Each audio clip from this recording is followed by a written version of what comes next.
नमस्कार। आज देश की तमाम फटाफट खबरों में आपका स्वागत है। आप न्यूज़ के चैनल इसलिए देखते हैं ताकि आपको सूचना मिल सके, और अगर आप सूचना प्राप्त करना चाहते हैं तो आप हमारे चैनल को सब्सक्राइब कर सकते हैं। लेकिन यदि आप ऐसे चैनल देखते हैं जिनमें सिर्फ किसी का अपमान होता हो, मन में गंदगी भरने का काम होता हो, और आपके बच्चों की फीस से, बढ़ते हुए बेरोजगारी से, पेट्रोल के दामों से इनसे कोई तकलीफ नहीं हो, तो आप किसी भी ऐसे चैनल को देख सकते हो जिसमें फालतू की बहस हो, बिना काम की बात होती हो। तो बढ़ते हैं खबरों की ओर। कैबिनेट में बुधवार को किए गए बड़े फेरबदल के बाद पीएम नरेंद्र मोदी ने आज नए कैबिनेट के साथ बैठक की। शाम को उनका मंत्री परिषद के सदस्यों से मिलने का कार्यक्रम है। पीएम मोदी के मंत्रिमंडल विस्तार के बाद ये कैबिनेट की पहली बैठक है।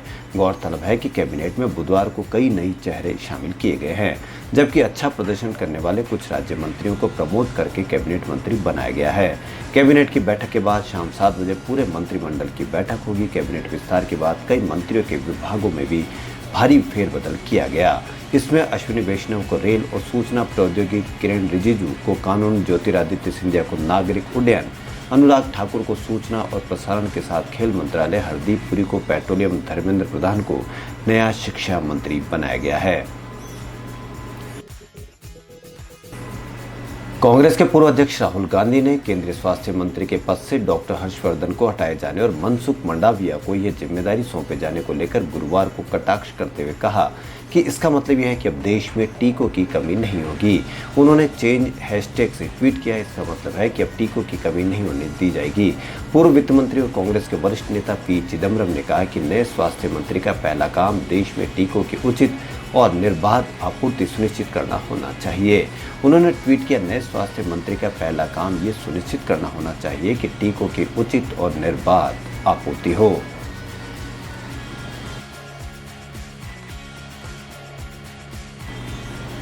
सुप्रीम कोर्ट ने दिल्ली विधानसभा की समिति की फेसबुक को समन को रद्द करने से इनकार किया। अदालत ने दो टूक लहजे में कहा कि फेसबुक को दिल्ली विधानसभा की समिति के सामने पेश होना होगा, लेकिन समिति उसे कानून व्यवस्था और कानूनी कार्रवाई के मुद्दों पर जवाब नहीं मांगेगी जो केंद्र के अधिकार क्षेत्र में है। सुप्रीम कोर्ट ने अपने फैसले में कहा कि हमें कहने में कोई कठिनाई नहीं है कि हम याचिकाकर्ता के विशेषाधिकार भाग के संबंध में तर्क से प्रभावित नहीं है। समिति के समक्ष पेश नहीं होने के विकल्प पर विवाद नहीं हो सकता है। याचिकाकर्ता की याचिका अपरिपक्व है क्योंकि समन जारी करने के अलावा और कुछ नहीं हुआ है।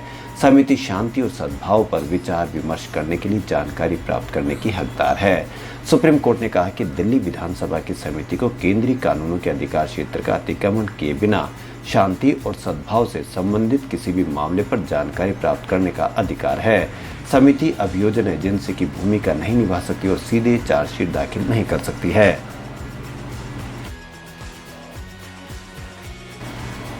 केंद्र सरकार के कृषि कानूनों के विरोध में आंदोलनरत किसानों ने आज दिल्ली के तीनों बॉर्डर पर महंगाई के खिलाफ थाली के जवाब में हॉर्न बजाकर प्रदर्शन किया।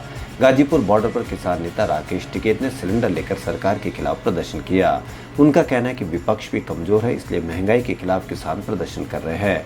गौरतलब है कि कृषि कानूनों के विरोध में गाजीपुर सीमा पर किसान राकेश टिकैत की अगुवाई में आंदोलन है। संयुक्त किसान मोर्चा ने सुबह 10 बजे से दोपहर 12 बजे तक प्रदर्शन का आह्वान किया था। एसकेएम केंद्र के 3 कृषि कानूनों के खिलाफ दिल्ली की सीमाओं पर चलाए जा रहे आंदोलन की अगुवाई कर रहा है। प्रदर्शनकारियों ने अपने ट्रैक्टर और अन्य वाहन सड़क के किनारे खड़े कर दिए और पेट्रोल, डीजल और रसोई गैस की बढ़ती कीमतों को लेकर केंद्र सरकार के खिलाफ नारेबाजी की। उनमें से कुछ विरोध स्वरूप प्रदर्शन स्थलों पर एलपीजी के खाली सिलेंडर भी लेकर आए थे।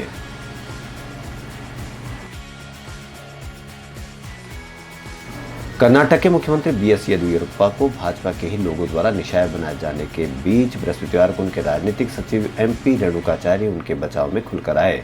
उन्होंने कहा कि वे दिल्ली में शीर्ष नेताओं से मुलाकात कर सीएम को निशाना बनाने वाले लोगों को पार्टी से निष्कासित करने की मांग करेंगे।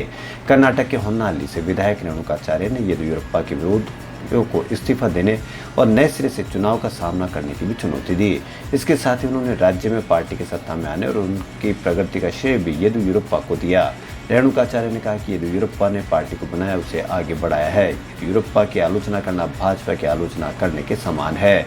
उन्होंने पत्रकारों से कहा कि येदियुरप्पा किसी भ्रष्टाचार में शामिल नहीं है। राजस्थान सरकार ने कोरोना की तीसरी लहर की आशंका को देखते हुए स्कूलों में बच्चों को बुलाने का फैसला फिलहाल टाल दिया है। बुधवार को हुई मंत्री परिषद की बैठक में स्कूल खोलने पर कोई चर्चा ही नहीं हुई। शिक्षा विभाग ने पहले फेज में 9वीं से 12वीं तक के बच्चों के स्कूल खोलकर क्लासरूम में पढ़ाई शुरू करने का प्रस्ताव तैयार किया था। इस प्रस्ताव को फिलहाल रोक दिया गया है। प्रस्ताव फिलहाल शिक्षा विभाग के पास ही है। पहले इस प्रस्ताव को आगे बढ़ाकर स्कूल खोलने की चर्चा थी, लेकिन अब सरकार ने इरादा बदल दिया है। पहले स्कूल खोलने के प्रस्ताव के पीछे तर्क दिया गया था कि कोरोना कंट्रोल में है और पिछले 15 महीने में 3 महीने स्कूल छोड़कर स्कूल बंद रहे हैं। सरकार ने एक्सपर्ट की राय के बाद तीसरी लहर की आशंका को देखते हुए स्कूल कॉलेज खोलने पर एक बार आगे के लिए फैसला टाल दिया। राजस्थान जयपुर पुलिस पर शराब के नशे में होने के आरोप अक्सर लगते रहे हैं। ताजा मामला मानसरोवर एसीपी का सामने आया है। मानसरोवर एसीपी संजीव चौधरी पर वकीलों ने बुधवार देर रात मुहाना में गाड़ी रोककर मारपीट करने के आरोप लगाए हैं। वकीलों का कहना है कि एसीपी ने धमकी देकर मुहाना थाने में आने को कहा। जब वे थाने पहुंचे तो एसीपी मिले ही नहीं। वकीलों ने मुहाना थाने में मारपीट किए जाने की रिपोर्ट दर्ज कराई है। डीजीपी राजस्थान को भी देर रात फोन किया। साथ ही पुलिस कंट्रोल रूम में भी शराब के नशे में मारपीट किए जाने की सूचना दी। कंट्रोल रूम में शिकायत का एक ऑडियो भी सोशल मीडिया पर काफी वायरल हो रहा है। कोरोना वायरस महामारी की वजह से लगातार अपकमिंग फिल्मों की रिलीज डेट में बदलाव किया जा रहा है। कोरोना वायरस की वजह से सिनेमाघर बंद है। शूटिंग और पोस्ट प्रोडक्शन का काम भी रुका हुआ है। इस कारण फिल्म निर्माता अपनी फिल्म की रिलीज डेट टालने को मजबूर है। इसी के चलते कन्नड़ स्टार यश की फिल्म KGF 2 की रिलीज डेट में भी लगातार बदलाव किए जाने की बात सामने आ रही है। इसी बीच फिल्म का एक पोस्टर भी लीक हो गया है। KGF 2 का पोस्टर सोशल मीडिया पर तेजी से वायरल हो रहा है। पोस्टर में फिल्म के लीड हीरो और कन्नड़ स्टार यश यानी रॉकी धमाकेदार अंदाज में नजर आ रहे हैं। पोस्टर में उनका रौब साफ नजर आ रहा है।